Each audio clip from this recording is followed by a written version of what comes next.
Sheet vinyl is a smart and stylish option for your bathroom, kitchen or utility space. It's durable, washable and cost-effective, and laying it is super simple. First things first, remove your skirting. You'll need to be sure your subfloor is nicely flat and smooth.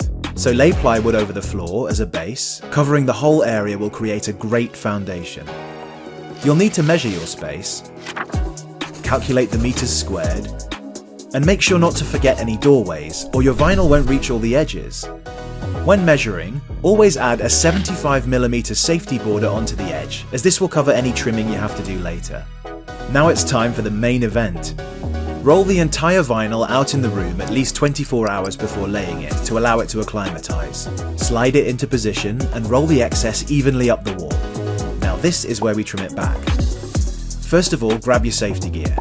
Rounded edges may look tricky, but don't worry. Just push the vinyl tight into the base of the obstacle and place a cutting mat so you don't damage the vinyl underneath. You'll need a very sharp knife. Make a careful cut up the centre. Move your cutting mat as you go. Cut in small intervals towards the centre while pressing the vinyl firmly back to make sure the vinyl doesn't ripple as you create the rounded edge. And take care not to scratch your toilet. Keep pushing the vinyl around the back as you continue cutting.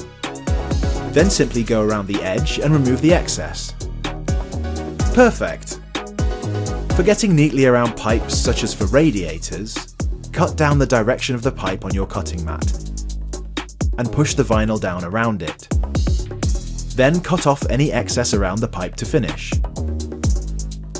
For built-in furniture with straight edges, like a fixed cabinet, look a few centimetres in from the cabinet edge.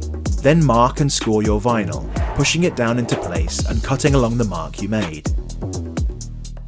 And don't forget to save the offcuts for a top tip later. Score along the base of the wall leading to the cabinet. And push the vinyl into the cabinet edge, trimming it down to fit snugly.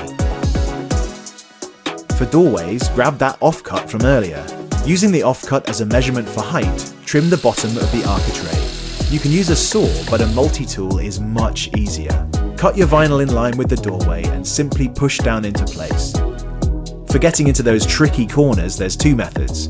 Put 2 fingers on the underside of the vinyl, then push it into the corner. Using your knife, create a small cut at the corner. You can use this as a guide to cut the vinyl into shape.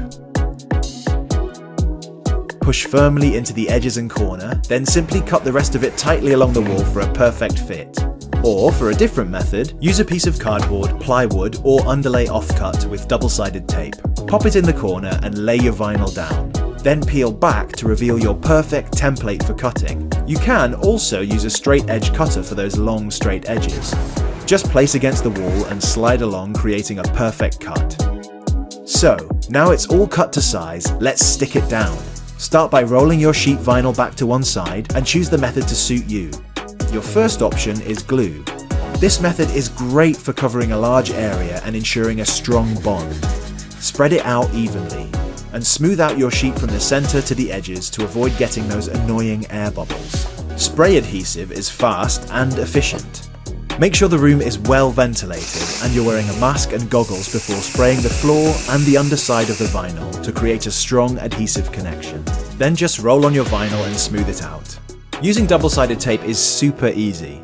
Just stick down the tape around the edges of your room, making sure to leave the backing on for now. Cut or tear the tape for creating smaller patches around bends. And don't forget to go around every obstacle for a secure fit. Then just unpeel the backing and stick. Make sure you push down along the tape to ensure it is not going to shift.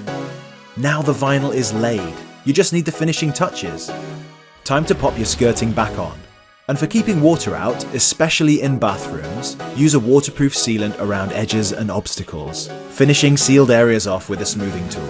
Extra touches like pipe sleeves will help to give your room that luxury feel. And don't forget your threshold bar to cover up the join at the doorways. And that's all there is to it. A simple job that can completely refresh your room.